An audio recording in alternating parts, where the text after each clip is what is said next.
We have been looking forward to running the biggest robotics event in the Nordics here at Odense Congress Center. Visitors should have been arriving at the beginning of March 2021, but local and international restrictions have made it difficult to go through with R-21 as planned.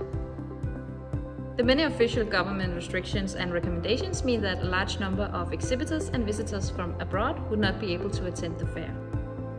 To ensure the best possible fair experience and to ensure the high standards of this robotics event, there was only one solution: moving the fair to 2022.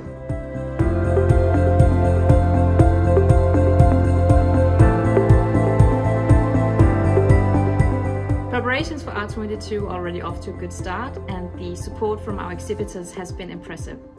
2022 is going to be a great year, and we are excited to see you here for R-22, the biggest robotics event in the Nordics.